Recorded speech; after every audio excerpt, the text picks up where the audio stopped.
Are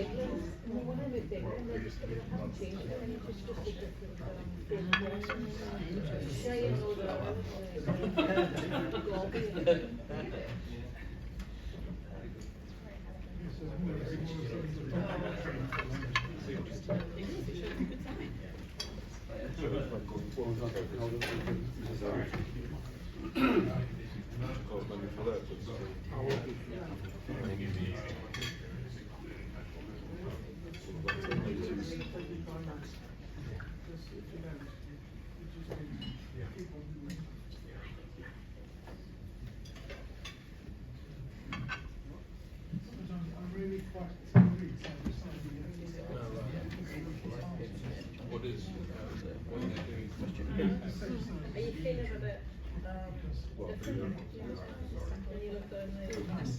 I was on a panel.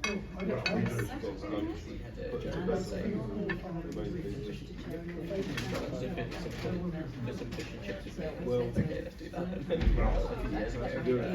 All the questions. You just got stuck at the bottom of the stage. You realise you couldn't cross the stage. So it's like, okay, stairlift, emergency stairlift installation. So she's using the stairlift. Right, shall we get started soon? Thank you so much for everyone for attending. It's not often that we expect to get so many people to have a hard-nosed discussion about electricity networks on a Tuesday lunchtime, but we've bribed in sandwiches, so thank you very much for coming.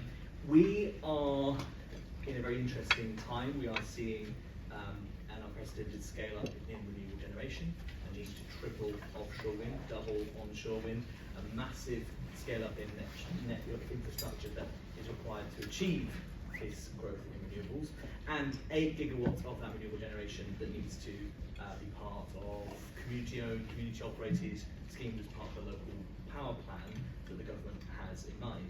And that implies lots of both transmission and distributed network infrastructure upgrades. That is also happening at a time of considerable net zero backlash, perhaps not as big as some in the media would like to claim. Polling is pretty robust in its support for net zero, but we can be sure that those that are funded by fossil fuel organisations to spread, let's be blunt, climate disinformation, are intent on pushing this further. So even if even if support is holding firm at the moment, we can be sure that they're trying everything they can to discredit it. So the need to demonstrate the benefits of renewable generation, and in particular what network infrastructure can do to support that and facilitate that, has never been more important. At the same time, it is a thorny issue. We are going to see energy bills go up by about £100 next year due to network costs. We know that networks are going to be absolutely vital, and these are the sorts of things that people will see in front of them. These are the sorts of things that require picking up roads at a local level, putting pylons in different places.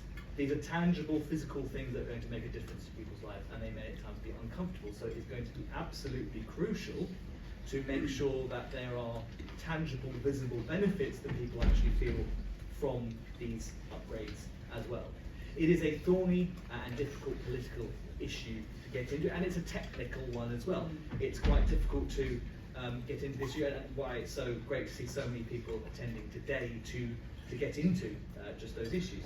It requires talking about things like planning, what kind of technical upgrades are needed, what kind of technologies are needed, and these are things that can be quite difficult to sell politically and tricky detail to get into. But that is what we are here to discuss today. It opens up a range of questions that we're going to get into with Punis, who I will introduce in a second. We're going to get into things like, for example, how can we improve the customer experience? Do people even think of themselves as customers if we're talking about DNOs, TNOs? People even think of themselves as customers. It's what technologies might be needed. How do we make sure that the benefits of local growth accrue to local communities with these network upgrades? What does best practice look like? How can DNOs meaningfully engage with people?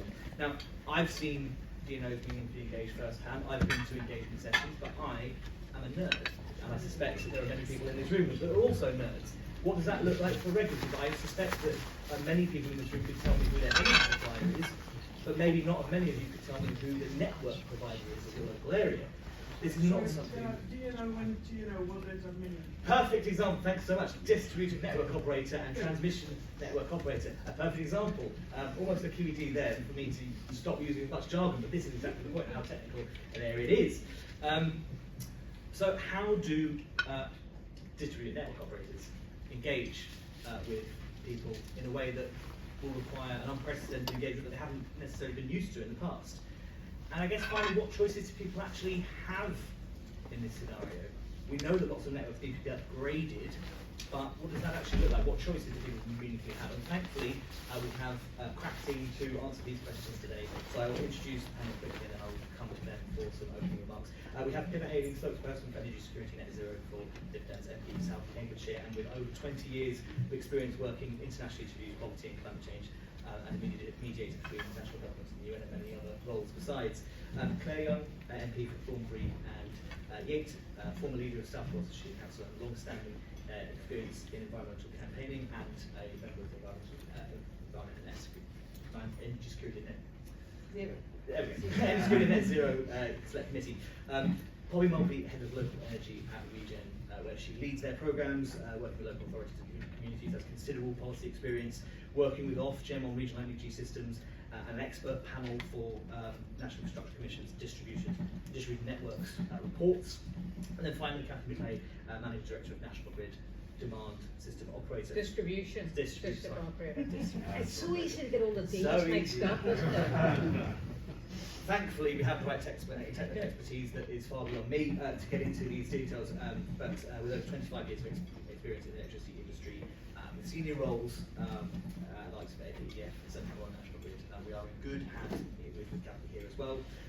Thank you all so much for joining, and thank you all to the audience for coming to this. I'll turn to Pippa first, and I will try and be fair and ruthless with my timing, roughly 5 minutes each. Okay, so I'm going to take up to my precious 5 minutes to explain why I'm wearing this sash, because we are going to be wearing it after Ed's speech. I've got it with me and I decided I would put it on very proudly. It's great to be on an all-female panel on something like this, which is so nerdy, but it's about brilliant. And this is the Women in Parliament. So I am the 644th woman to ever be elected to Parliament. And if we think that in Parliament, each Parliament, like this one now, is over 600 MPs, that's over time. So if you sat us in the room, that would be the number of us for this Parliament that is all over time. So actually, it just has never been reflective of the women in the room and the women on this panel that are fantastic. And it's interesting to see sort of makeup of our audience too. So that's quite telling and interesting. So this is a fantastic. It took up nerdy, but this is about to emerge and explode onto our scenes. The whole issue about our distribution network systems and transmission systems. It's been the poor relation, because we all understand the national grid and the natural grid and gridlock, and we've got to be able to upgrade our grid to be able to connect into our grid. But it was the National Infrastructure Commission that said and projected that we are going to have, the demand for electricity is going to increase 5 times by 2035 and double by 2050. And a third of that isn't through the national grid, it's through these distribution systems and our networks. And those, as you say, most people don't know about, and they're the ones that come into our homes, come down our streets, come across our fields. So if we thought, and if we look at the politics of this as well, if we thought that sort of every single Conservative MP who ever stands up when we mention the move towards clean energy now is about how solar panels are cementing this terrible criminal thing, cementing our fields, and we don't want the transmission infrastructure for the grid, what we're going to find now with this correlation is it's to be able to upgrade these systems and enable them to deal with capacity to deliver this cleaner, greener, and if the Lib Dems get our way, cheaper electricity into the homes, then it is going to mean digging up. It means coming into people's homes, coming down the streets, crossing the roads, going through fields. There is going to be disruption, but it's for a good reason. And that's what we've got to, work about. How do we start talking about this in a way that prepares people, empowers them, knows what's about to happen, and knows that it's a good thing. So let's make it happen in a good way and feel empowered about that. And some of the issues that will be, raised, and it was a new study report has come out from the National Infrastructure Commission called Creating Capacity for the Future. And the first thing, which is absolutely batshit crazy in our system at the moment, and I learned about this when I was a counsellor, is you cannot at the moment, according to our regulatory system, you cannot plan for anticipated demand. All you can do is say, oh, we've managed to get that approved, now we'll have to work out how we plug that. So local authorities are not statutory consultees, nor are they at the table with utilities to plan demand. So in the LGO, we were one of the first to say, demand that local authorities are creating the local plans, which is anticipated demand for homes and growth in their area, are with utilities to say, now, how is our grid, how is our transmission systems going to deal with that?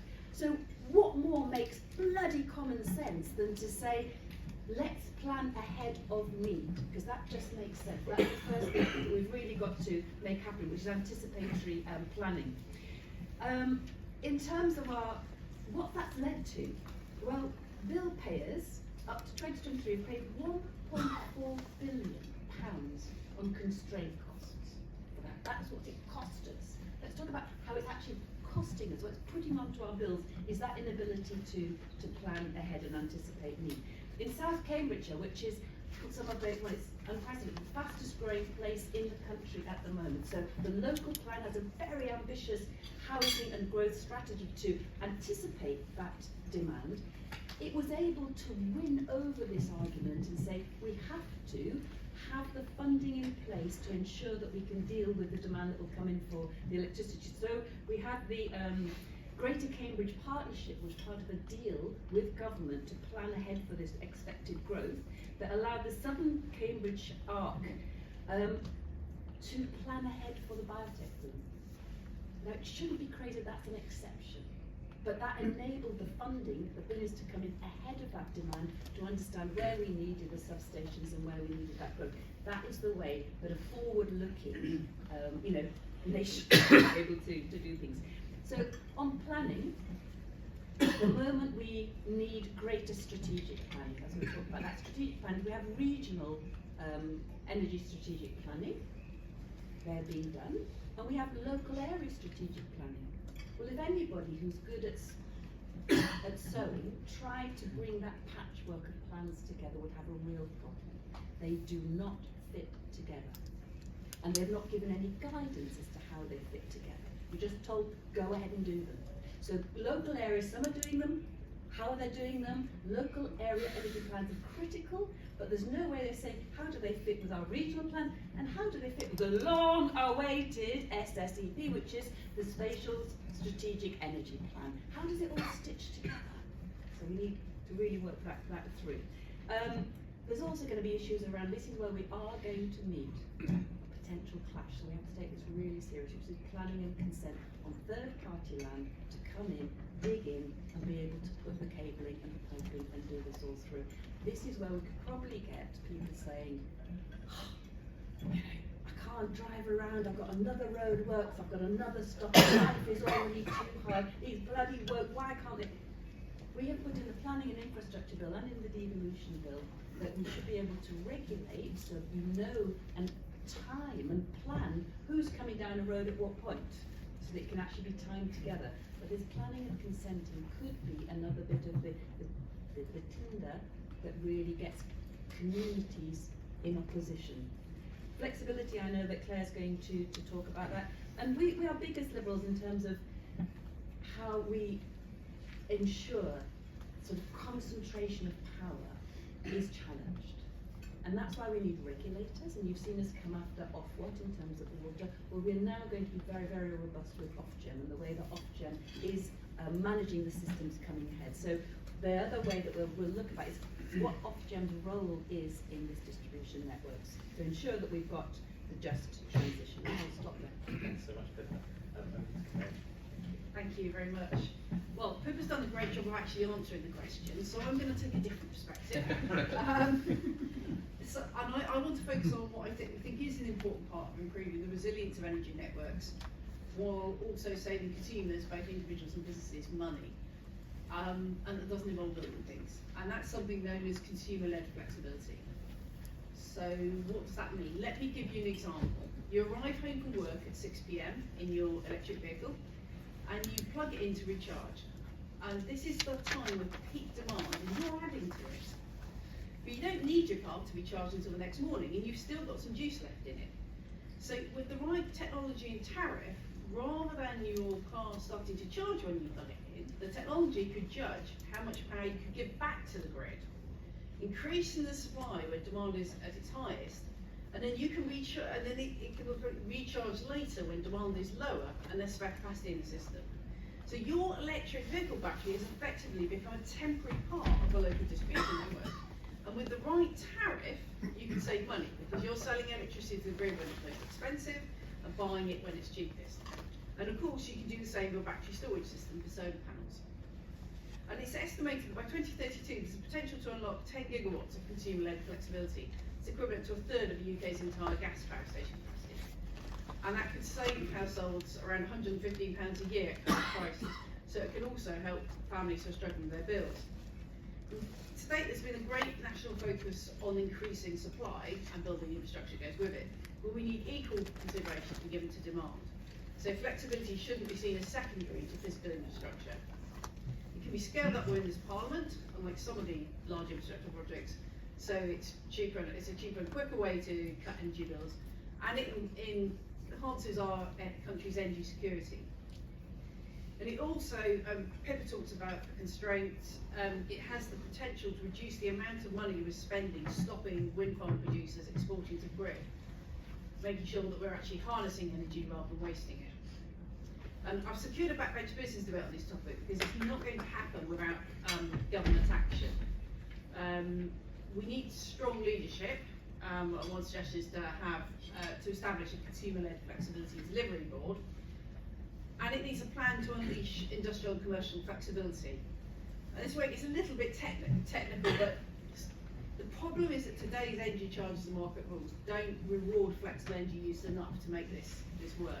So if you take things like the final consumption levies, the charges or taxes that are added to the energy you consume, like surcharges for grid maintenance, green levies and so on, they're applied per unit of electricity consumed regardless of when or how it's used. So people and businesses are only going to participate in flexibility if they're going to benefit personally from it. So, and when it comes to businesses with very large batteries or large loads, there's the potential to help the electricity system in different ways. For example, you can help keep the grid voltage and frequency stable. You can discharge during the peak hours so the site's drawing less than the grid. You can reduce consumption when grid tariffs are highest. You can buy electricity when it's cheap, sell when it's expensive. And if you allow the business to benefit financially from all the services that they're providing on network, which is known as stacking, it provides a much greater incentive for them to participate. So one concern about consumer-led flexibility is it's all very well if you're an affluent savvy consumer with an electric car and an understanding of tariffs, but where will it leave lower income households? It could just leave them even further behind. So another ask of government is to find ways of supporting those households to access these technologies. And the government also needs to look at how the economic benefits actually get passed down to consumers. Because again, if they don't see the benefits in their bills, why would they get involved in this? And just before I finish, there's a business I visited in my constituency recently that provides a great example of innovation in this area. Felton are taking old shipping containers and second-hand EV batteries and creating the Cube, a charging point that can be deployed on construction sites and other places where there's a temporary demand for electric vehicle charging, which can be daisy-chained together to provide greater capacity.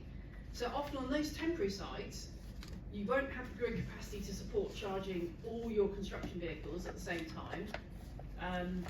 but by using the cube, you can spread the load. So you're avoiding the need for costly network upgrades for temporary uses. So to sum up, I believe that consumer-led flexibility is a fast, cost-effective and viable way to cut energy bills and decarbonise the grid during this Parliament, and we need to make sure that we look at that as well as looking at all this physical infrastructure that and with the issues that Pippa was talking about. Thanks so much, Karen. I love the idea of very futuristic, very modern. I'm going to turn now to Poppy. We've heard some of the really great kind of setting out of the policy and political debates. So we'll go now to some more of the sort of some more technical. Poppy first. Oh, to me? Okay. Yeah. Hi, yes, my name's Poppy. I'm the head of local energy and Regen, who are a not-for-profit, and our objective in the world is to shift our energy system towards net zero. So we do everything we can to overcome those barriers and challenges with that, which are many and varied. I was just going to talk a little bit about strategic planning.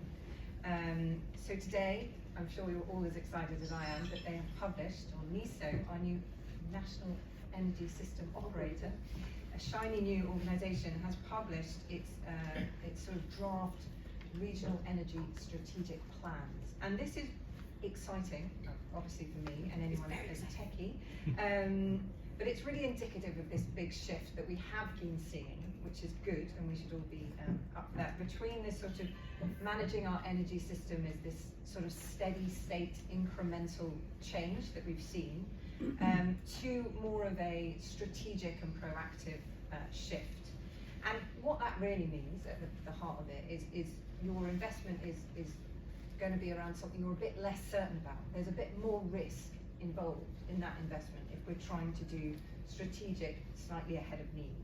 And I wanted just to point out that the key to that really is managing information between local actors and the energy system. So it's making sure that the energy system know what's going on in that local area, and it's having that sort of proactive conversation and information exchange between these two actors. Now, this has sort of fallen down over the last couple of decades, but we've been picking it up, and Kathy and National Grid have been sort of leading the way actually on this through a process in the distribution network operators called future energy scenarios. So they've been doing a bit of that, but this new sort of RESP and NESO is taking that to a whole new level, which is really exciting. And I guess what our role is at Regen and things that we are most focused on is making sure that exchange and that conversation is effective, productive, and covering the right thing. So we've had a lot of, hey, local authority, here's a massive database of information, and the local authority is going, oh, what do I do with that? I don't really understand it. So just making sure that both those actors are talking to each other effectively. Thanks so much, Poppy. And yeah, with every new introduction of a new acronym, we've got FES, RESP, NESO, Oh, DESO. so I tried. No, you did brilliantly. I think, but it just demonstrates the level of technical detail that we need to get into in order to unlock this. But we are beholden to Kathy to wrap us up and explain and guide us through some of these difficult areas. The pressure and the pleasure of going last in such a good panel. Well, I'm delighted to be here representing National Grid. And you guys have sparked so many ideas because everything you've said is linked to what we do. And I keep wanting to change what I'm saying now because I'm going, oh, that's really interesting, that's really interesting. But I think the first thing is that we're right at the centre of this energy transition. And to explain what National Grid is, because not everyone will know, in terms of the networks bit, we have two main bits to the network. We've got National Grid transmission. That's the great big overhead lines that you see. It's like the motorways of the energy system transporting bulk amounts of power. And then you've got the distribution networks, which are at lower voltage. You'll see our cables on the wooden poles, or they'll be underground, bringing the electricity to your house. So we look after all of that. And I only joined National Grid again after, I've only been in a year, and I joined the distribution system because it's where all the change is going to happen over the next 5 to 10 years, and I'm passionate about change. But even in transmission, because we've got all of this offshore wind that we have to transport, we're having to invest a lot in our network. We're investing 30 billion over the next 5 years in our transmission network, and that's really important for bringing all of the offshore wind and the renewables to the areas where we need it. And then the other bit is the distribution network, and on that, the change is happening now, and I loved all the talk about flexibility because that's my job, and I'm the flexibility queen. But even in distribution, we're investing 7.5 billion in this price control, which goes up to 2028. And then in 2028 onwards, that's where the real change is going to happen, because at the minute we've got something called flexibility first.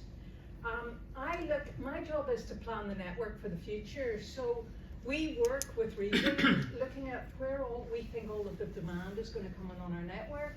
We're looking at housing plans, etc. And we then Data centres. Data centres, industry in all our regions, and we cover the East Midlands, the West Midlands, South Wales, and all the way down to the Scilly Isles. So we're the biggest of the distribution operators, and we actually work very hard creating these distributed future energy scenarios which go out to 2050. How is demand going to grow on our network? And to give you an idea of the scale of that, we produce 4 scenarios which are aligned to NESO's FES for 5 typical days for 48 hours, and every single half hours, and every single one of those half hours is over 300 million pieces of data associated with it. Because we're working with all 120 of our local authorities really closely to understand how it's going to change. And then from that, I have to design the network or plan the network. So we say, how's that going to grow, and how is our network going to break? And therefore, how do we need to fix that? And now we're working really closely with the RES, who will gradually give more and more information. The current RES that has come out, actually probably 80–90% of the data has come from all of the DSOs at this stage. So I love working in distribution because we have to be really close to the local communities and businesses we serve. We're really pleased to see the local area energy plans come in, and we're working really closely with our local authorities in that. And when I'm planning the network, a lot of the time we're building new wires, and that's important. But even wire is only going to be used for 1 hour of the day, every day in winter when there's that peak demand. It actually can be cheaper for me to pay someone to turn it down. And so we actually have flexibility markets right now, and we've just launched our new tender. It's in Utility Week this week, published earlier this week, where we've got like 90 high voltage zones, so that's a big area, and 1,100 and something low voltage zones where we're looking for people to come with flexibility. And it's your retail energy provider that normally interfaces with us. 4.5 million of our customers are in those regions, and we already have in my markets over 200,000 assets signed up already, and a lot of that is electric vehicles. And so our job is to use the current network as well as we can, whilst building out the network for the future in the most cost-effective way. And we can't do that without all of our stakeholders, but also we need reform of our policies as well. Planning, you mentioned it. We don't have the same access to land as everyone else, the other utilities do. So we can be held up a year while we're waiting to put in a new line. So we're looking at changing that. We've been really involved in the new connection reform for generation, where we're moving from first come, first serve to actually needed and ready, and that's a big job, but it's going very well. And we really need, I think the other thing is, there's so much going on, clarity on who does what is really important as well. If you think we haven't got enough acronyms yet, you know, we've got the Clean Power Unit, we've got NISO, we've got DESNES. How do they all work together? And for us, like, we're really committed to fulfilling this role. We feel we're at a centre, we're almost like the nervous system of it all. And I'm just really looking forward now to the conversation. Great. Well, thanks so much, Kathy, and thanks to all of our panellists.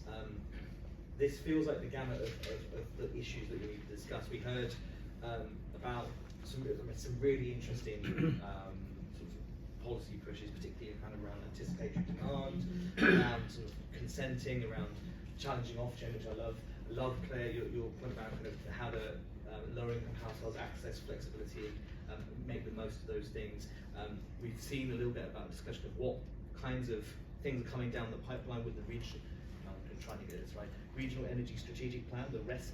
That's the but with the kind of the good things that are happening there, and then Kathy, a great kind of summary of the kinds of things that National Grid are working on right now and what still is to come. I'm going to ask you sort of abuse my privileges as the chair to sort of kick off with a question, which is quite broad, but goes back to that heart of the idea of how do we make this tangible to people, which across all those different areas, and you can take this in whichever way you like. What does empowerment of people actually look like? So, you know, we spoke about, you know, sort of anticipatory demand and sort of how that kind of relates to people on the ground. We've spoken about kind of making sure that people have choices over or getting access to flexibility services. So how do we actually empower people to do that? What does that actually look like in practice that is going to affect people on the ground? What are they going to changes that they're going to see? What choices do they actually have themselves? So that's the open question. I'll sort of scan to see who wants to take that first. Yeah, I can mention one thing perhaps, that so as you were talking about this sort of, I can almost see sort of, you know, the spider in the middle of the, like, you know, of all the networks, but also there is a thing about sort of a challenge back perhaps will be about how we get to this, you know, really complex, which is decentralised as well. So we've got the national grid, which is kind of generation to transmission, but we're sort of seeing all this. At the same time, we may have lots of decentralised micro generation for, you know, if it's temporary or it's community energy as well. So what we're having to look at is not only what's the demand, but where's the energy coming from, and what times of day is it coming from, with, you know, which constraints. So you're having to deal with all that. Then we look at empowerment, your question. So part of that empowerment is community energy, and that coming onto to the system as well. And so one of the things that Lib Dems have managed to do within the first year of Parliament was to ensure, because we believe in localism and in communities and community empowerment being part of this massive transition. And in the GB Energy Bill, you know, Labour didn't want to put full or partial ownership of community energy in the bill, on the front face of the bill, and how that could also be invested in and facilitated through GB Energy. So we managed to get that into the front face of the bill, community energy. The things, and why was that so important? Because it wasn't just signalling, virtue signalling, it was saying, having that in the bill is recognising that there are regulatory barriers to community energy. So at the moment you cannot generate locally and sell locally.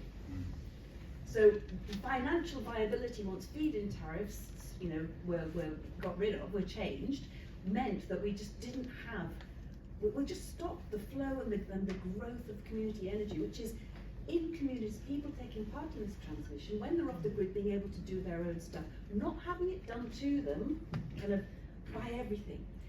So if we can get the regulatory changes so that you are able to both generate and sell locally, as well as the connection grid, so at the moment it's about not first come, first served.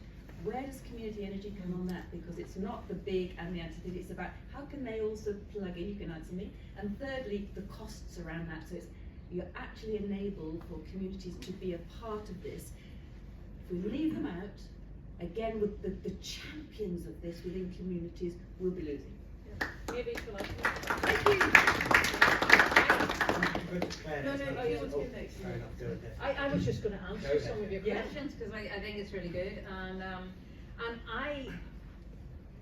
I think this whole distributed energy system is really important thing to think about. And just in terms of community energy, it used to be that anything over 1 megawatt, let's just say 1 megawatt, if it wanted to connect generation, we had to go to transmission and get to get permission so they could do studies on their network. Now, we did a thing which was we actually pre-agreed at each of our connection points between distribution and transmission, how much can we add NESO before it becomes a problem on the transmission system. And through this, it was called the unimaginative name technical limits. We've been actually able to accelerate a lot of the renewable on our system. And I think the biggest one I've seen is one wind farm got accelerated by 12.9 years by us doing this. And the big Q bit is getting sorted out. Now the good news for community energy, the threshold changed from 1 megawatt to 5 megawatts. And a lot of community energy will be below the 5 megawatt level, and that means they only have to deal with us. And in our new flexibility tender, we've announced something called Flex Up. It's a new turn-up service, and the idea is that we can connect things more quickly, because we want to connect anything below 5 megawatts. We should be able to connect. But then we don't want to have to curtail, turn down the other renewable that's already there. So our Flex Up service, which we just announced earlier this week, should help with that as well. And then in terms of working with people, we work a lot with the local authorities, with the councils. We have our own local energy team that interact. So we're very keen. And then in terms of, we're talking a lot about networks today, but markets are going to be the big enabler. And I was actually out of the country for 20 months. I spent 20 months in Saudi Arabia working on the NEOM project, trying to design markets where you have millions of assets to manage the system. And we worked out top-down doesn't work. And so I used to work in what was NESO, designing all the markets, and I was centralization is fantastic. Now after my little sojourn in the desert, You're a Lib Dem. I am so, how do we balance the network from the bottom up? And so much of the talk about REMA was all designed for big generating assets. And I was thinking, how do we get all of these small assets to be able to monetize themselves properly so we deliver all of those benefits back to people? Because that's the way you actually get the buy-in. They can see the benefits for themselves. So I'll shut up now, but No, that's brilliant. I love it. I'll go to Claire to round out. Yeah, so absolutely on the issue of local communities benefiting, I've got a community energy project in my patch, Marshfield Community Energy, and they were keen to see the government legislate for community energy clubs that would allow you to buy your electricity locally, and then for it to be cheaper through not having to pay some of those transmission costs. So again, it's about, as I was talking about when I was talking about flexibility, it's about getting the benefit in pounds and pence, because I think that makes a real difference. And I've written to ministers about that issue. I think there's, on the question, how do you make it easy? There's a big question. Yesterday in a panel I was on, somebody talked about reducing friction, which I wrote down because I thought reducing frictions is a good way of explaining it. And I think at the moment, we all, never mind just energy, just everything in life, we have so many choices these days, so much information being thrown at us. And the vast majority of people, if you think back 20 years, your choice was whether you switched energy provider, you looked at their tariffs, that was quite complicated. No, if you go back 40 years, you paid your local electricity board, didn't you? And you didn't have to think about it. And you probably weren't getting a very good deal, but you didn't have to think about it. And actually, we have so many choices now, and as liberals we might think a great thing, we're giving power to people by giving them choices, but if they don't have the ability to exercise those, to make those choices, then they haven't really got a choice at all. So I think there's a big question. I mean, there are. So I think we, when it turns to like things like exploiting flexibility, is how can you make it understandable to people? You can't be talking about stacking markets and stuff. You have to be, it has to be very simply explained, and probably using apps, using websites for some consumers. So there's some energy suppliers now who are sort of saying, you know, right, you can have a 3 days electricity if you now don't turn your kettle on at 6, you could turn it on at 8. You can have a 3-day electricity. So I think there's stuff like that, isn't there? Yeah, I mean, I've already got, I get half price electricity on Sunday between 11:30 and 3:30, which is a very crude, it makes assumptions about when it's the best time. So, I think we need to, you're there cooking Sunday lunch. and doing my washing for the week. But yeah, so we need, what I'm saying is we need to simplify and make clear to people, give people clear options. That won't necessarily be the full gamut of options, but if people haven't got the capacity to choose between them, what's the point? Yeah, I love that. It's certainly something that we're exploring at IPPR as well, with a customer charter, to make sure you actually make it as easy as possible, because it's always that way, isn't it? People don't like to think about things that they previously had to take for granted, or previously did take for granted. And Poppy, I'll come to you to round up, and apologies you've not been able to get to questions, but that's because both Isabel and Claire have to dash off soon, so don't go now. In fact, okay, no problem at all. We'll go to Poppy to kind of round out, and thanks so much for your time. Thank you, everybody. Sorry for being a bit rude.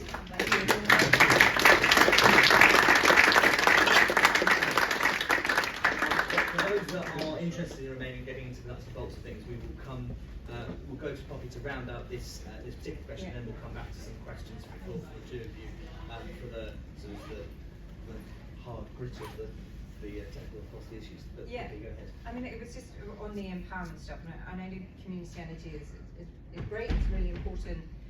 One of the things that we've been doing at Regen is talking more about like shared ownership. So you've got some really big projects out there, and is there an opportunity for communities to have part of the ownership of a big wind farm, a big solar farm, and that could potentially be a sort of way of piggybacking. And the reason that is important is because if you look back 50 years and there was a big power station in your area, you would have had jobs, you would have had a lot going on around your community. But with renewables, it's fantastic because they're cheap, but they don't have the sort of benefit and kickback to the communities that perhaps some of the traditional generators used to have. So we do think it's really important that for renewables and actually for network infrastructure that there is community benefit there in some way, either some sort of fund or more positively perhaps a shared ownership stake in some of these bigger projects. So we've been working quite hard on trying to understand what that might look like and how that can be supported. That's probably really agree with that. We have a roving mic for questions. We've got lots of questions.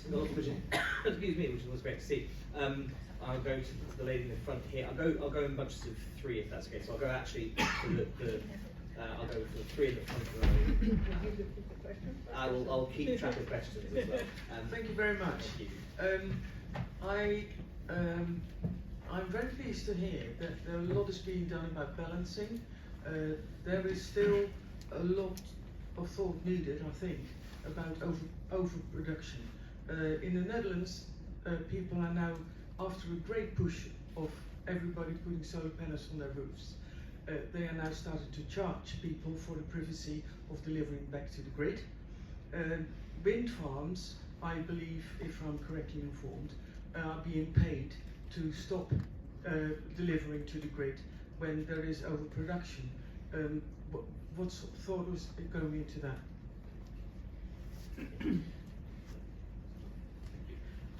This is a particular point to do with flexibility, but I think it could be quite a big point as the penetration of electric vehicles increases.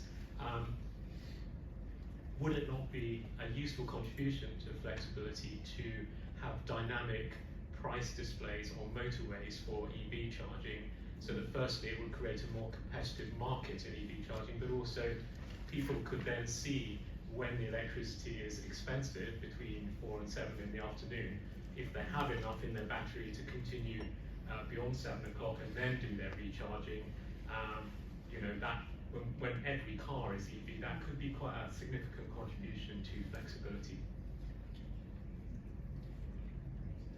Hi, I'm Mike Wilcox from Selby. I have a concern over the clash between the community aspects of renewables, such as a big solar farm in the area, against the complication of demand-led tariffing. I don't necessarily see that a community energy supplier will be able to do good demand-led response tariffs, whereas you want the bigger ones to then support that. So I'm with Octopus, using their not quite demand-led but overnight charging and pricing for EV charging. That's great.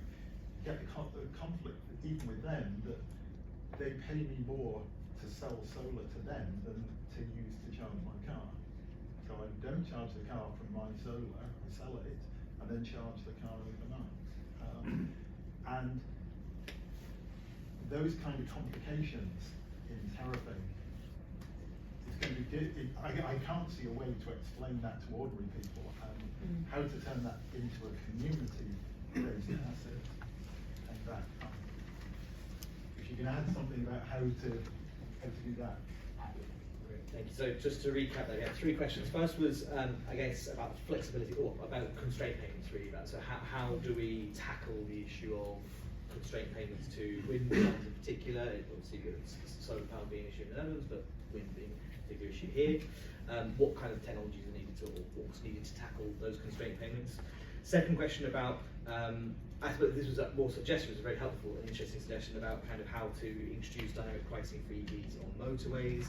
I guess a kind of introducing a market incentive to encourage people to engage with prices for electric charging.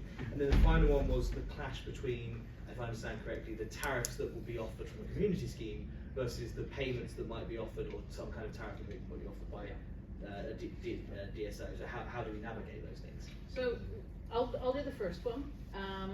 So in terms of the issue in the UK with constraints at the minute is really at the big level, driven by the offshore wind farms. And we took a decision way back when I was a youngster in the industry. It used to be that before you could connect a generator, the network had to be ready for you. And we moved to something called connect and manage, that you could connect and we would manage the constraints. And we did that based on analysis of how quickly the wind farms would build out and how quickly the network would build out. And if you keep them nicely balanced, then you get much lower constraint costs. But then there were decisions that, and not taken by the network companies, that, well, do we really need those networks? Because you remember, there's always pressure on builds, and these networks cost money. And the networks weren't built out as quickly, and it's much quicker to build out a wind farm than it is to build out the network, and the planning on the network is quite hard. And that's why we've got out of sync, and we've got those higher constraint charges right now. But I think the things that will really help are bringing in the strategic planning, and actually trying to get the network and the generation and the demand back in sync with each other, because then we're building out a system, not lots of individual things. I think that's really important for the future. When it comes to my distribution network, we are, as we move to our next price control, which will start in 2028, there has been a change in philosophy. The regulators learned from that experience, and we are being told to build ahead of need, so that we don't get in those same issues in terms of constraints. Now, there will still be times when there's more renewable generation than demand, and that will just happen on really sunny days, for instance. And then you'll start getting the negative pricing, but that's when things like batteries come in, and if you can store that energy to use at a better time. So for me, I'm a systems person, and we can sort these things out by having systems. But Australia's had the same problem, where everyone put solar on the roofs, and they had massive problems with that. We're nowhere near that on our system at the minute, even though we've got the southwest and Cornwall. Does that help answer your question? Absolutely. Yeah. So I'll try and talk a little bit about dynamic pricing. So great idea. I mean, I think we're all starting to get a bit more used to now when there's likely to be pressure on the network. I mean, like we said, we've got the sort of Sunday lull where we can use more and maybe pay less, and that sort of evening peak where we're potentially paying more or being paid to turn down. I managed once to try and cook between 5 and 5:30. Yeah. Put the food on the table at 5:30 to realise I'd left my child at after school club in my haste. Different kind of load shifting. Yeah. So yeah, I think we're sort of getting used to it, and like Kathy said, there's almost a decision that needs to be made now about whether. So at the moment we've got this slightly complicated system where actually some of the sort of national constraints on national issues are different to the local issues and to the local network, and everyone's trying to sort of figure out this, I guess, the hierarchy of actions that need to be taken, because actually what you're doing at the national level may exacerbate a local or the other way around. So we don't have the answer to that fully at the moment. I mean, people like Octopus are doing a lot of work, and some of their tariffs do actually shift depending on what region you're in, and times will shift. But yeah, so community energy suppliers. So that sort of community energy supply and demand, it's not, at the moment that would be white labelled. You would need a supplier like Octopus in between that relationship who would manage when, it doesn't quite work, or, when that wind farm isn't generating. So they're called your supplier, but they would have to go through a regulated supplier. That does add complexity and a bit of cost, but that is how it has to be managed at the moment because of the regulation. Sorry? That's sort of set that up with Ripple, I think. Yeah. Shared wind farms. Yeah, that sort of thing. So, because we have a lot of regulation for suppliers to make sure that everyone is well served, and that they get their electricity at the right time, and they're sticking to all the regulations. So it's difficult for any small suppliers really to come into the system we've got at the moment. But we would like to see a sort of requirement for big suppliers to support community energy going forward, and maybe if there's a reform of the retail market, we can bring that sort of support in more consistently. Thanks very much. Further questions? I have the gentleman over there on the back on the left. I'll go to the lady there by the phone camera, and then the gentleman next to him. I'm just letting really hard for the road. Thank you. Sorry. Is it on? Can you hear me? Yes. Yeah. Sorry, I came in a bit late, so but I think the question is very pertinent. At least I hope it is. I'm a councillor in West Berkshire, and one of the parishes in my ward owned some land, got planning permission for a solar farm with the idea that it would benefit their residents. The planning application was objected to by the residents because they weren't confident that there was a system in place whereby community energy would work. Well, I believe there's an act going through Parliament, but I still don't understand and can't explain to my residents how they're going to benefit from the fuel, the energy that this solar array will generate. The developer, the company that's doing the development, is a community-owned company that's based fairly locally. And they tell me they've got the grid connection and work is starting in a few months. So the objectors are going to start asking me these questions. How do I explain that they will benefit through the very... I had an explanation attempted on me by We're a Hop House, but it blew my mind and I was no further forward. I guess there's a couple of models for community energy. I mean, the most basic one is if you have that organisation that owns and profits from that community energy, that solar farm, those profits are going to be supporting their charitable objective. Now, if that charitable objective is to recruit people, work on fuel poverty, etc., so you could argue that just by supporting a charitable organisation with that objective to support the community, that's how they're going to benefit. And that's how quite a lot of them work, because trying to do it via the market is difficult. There is two sort of regulatory changes going through at the moment to try and make this easier. So the other ones would have to involve those people in the community deciding to, like we said, sort of white label or buy the generation directly from that solar farm. But that would have to be set up either through something called like an energy local club, or there are other people, a bit like Ripple, there's a slightly different structure that they could use, which is regulation P442. Anyway, sorry. But essentially, way better than 441. which I actually think is better. And what those do essentially is if you do buy, but you would have to go through like a contracting process, you'd have to sign up to a new supplier.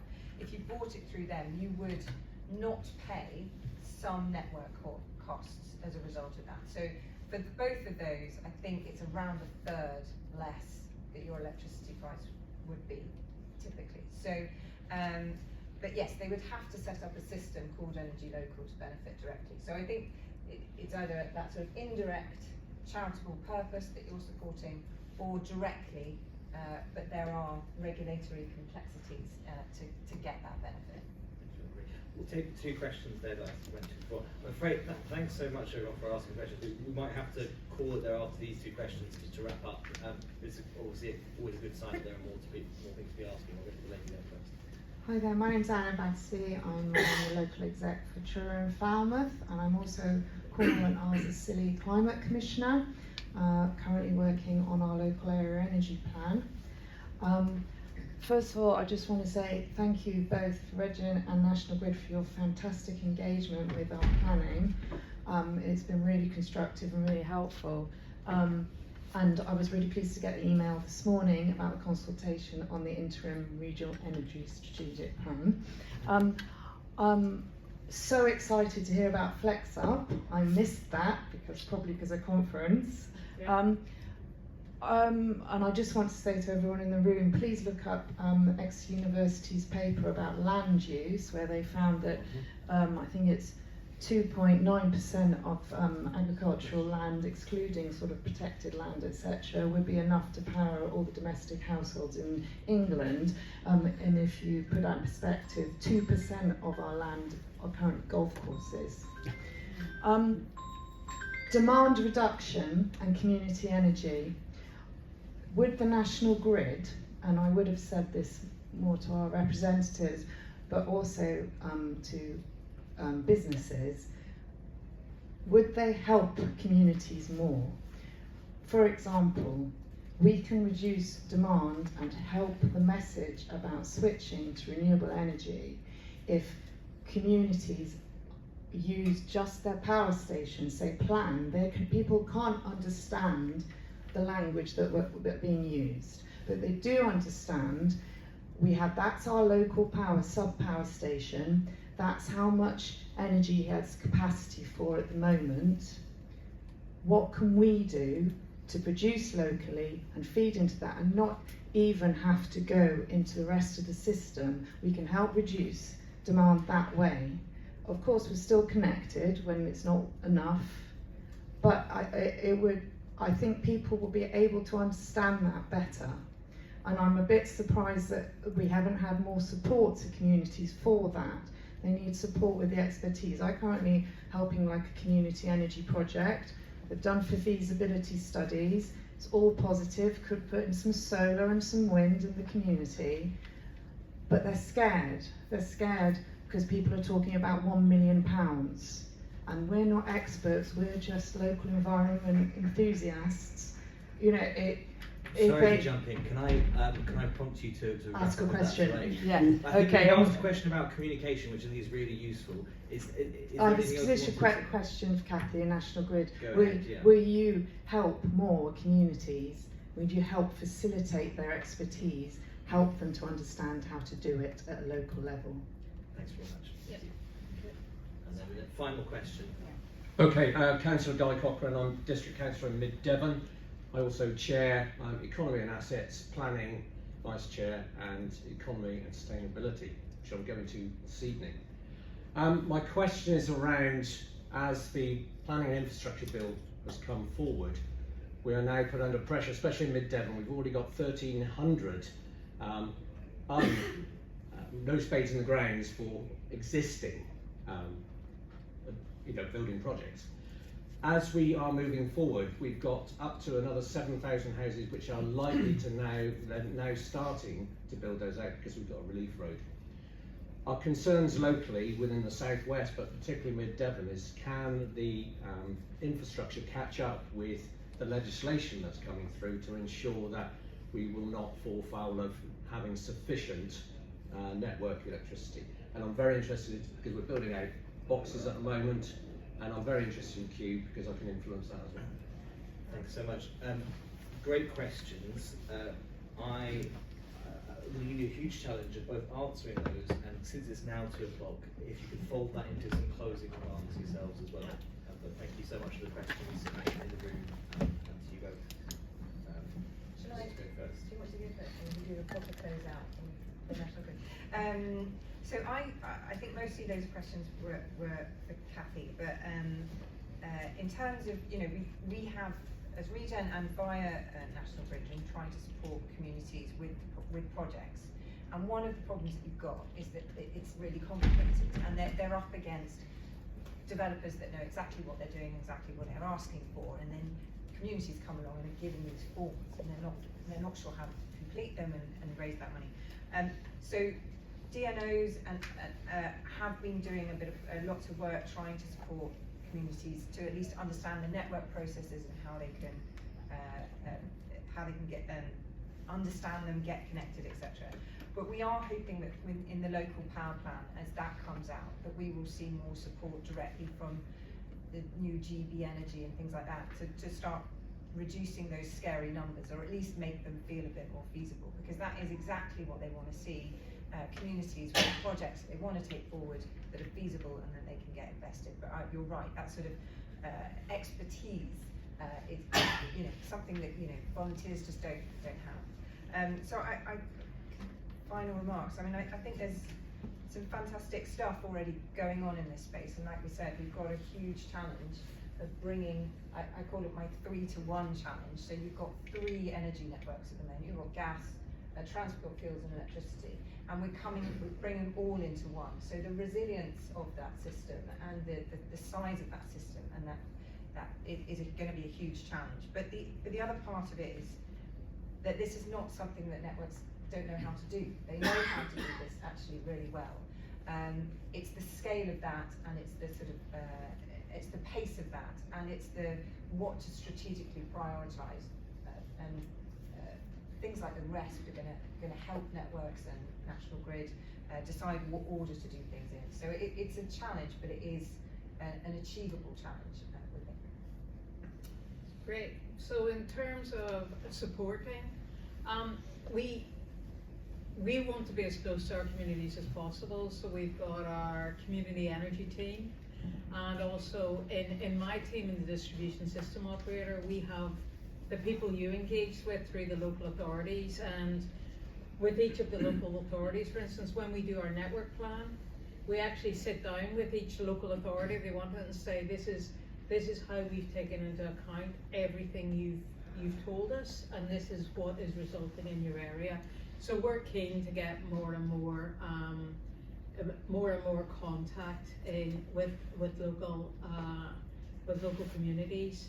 In terms of building out the network, the key thing is that we need to know about the stuff. So it's in our distributed future energy scenarios, and then we'll be planning the network to achieve that. The really hard bit for us is when things suddenly pop up, because if we're building a high voltage line, the lead time is typically about 3 years. There's not any planning issues in distribution. We have these access rights at the minute that can delay us. So giving us plenty of notice really helps us, because then we can deliver the network that our communities want. So wrapping up, I'm just so delighted so many people turned up today to talk about networks. As I said, I think they're really central to the decarbonisation, but also to energy security and jobs.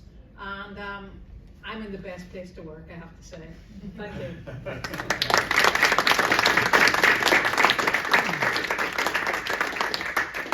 Well, thank you to everyone here, and thank you to Pippa and Claire as well for attending beforehand.